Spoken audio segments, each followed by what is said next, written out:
कांग्रेस के असंतुष्टों G23 के निशाने पर आई अब्बास सिद्दीकी की नई पार्टी बंगाल में कैसे राजनीति को लेकर खड़ी हुई है और क्यों ममता बनर्जी या भाजपा, इससे किसका फायदा है। पश्चिमी बंगाल में आगामी विधानसभा चुनाव के सियासी संग्राम में एक दिलचस्प मोड़ अब तक आ गया है। अब इंडियन सर्कुलेट फ्रंट के साथ कांग्रेस और लेफ्ट फ्रंट ने हाथ मिला लिया है। जैसे ये खबरें ब्रेक हुई तो पहली कड़वी प्रतिक्रिया कांग्रेस के भीतर के असंतुष्टों यानी G23 समूहों से आई, जिसने इस गठजोड़ पर नाराजगी और दुख जताया।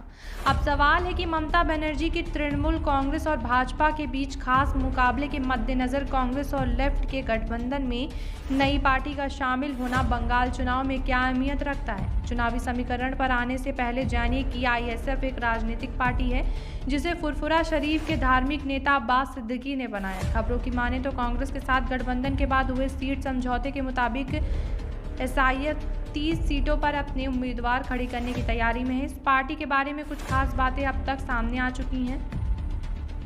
वहीं 294 विधानसभा सीटों के लिए बंगाल में चुनाव होने जा रहा है।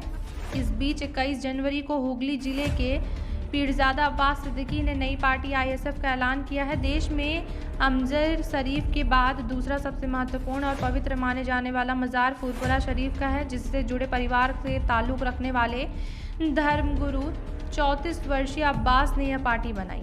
अपने लक्ष्य स्पष्ट रूप से घोषित करते हुए पार्टी ने कहा है कि मुस्लिमों, आदिवासियों और दलितों के विकास के लिए पार्टी काम करेगी। वहीं अब्बास के बयान के मुताबिक ममता बनर्जी ने सत्ता में आने वाले नौकरियां, शिक्षा और 15% आरक्षण देने का वादा किया है, लेकिन अब तक निभाया नहीं। अब्बास ने यह भी आरोप लगाया है कि वादा तो दूर, बंगाल में हिंदू व मुस्लिम के बीच खाई और गहरी हो गई है।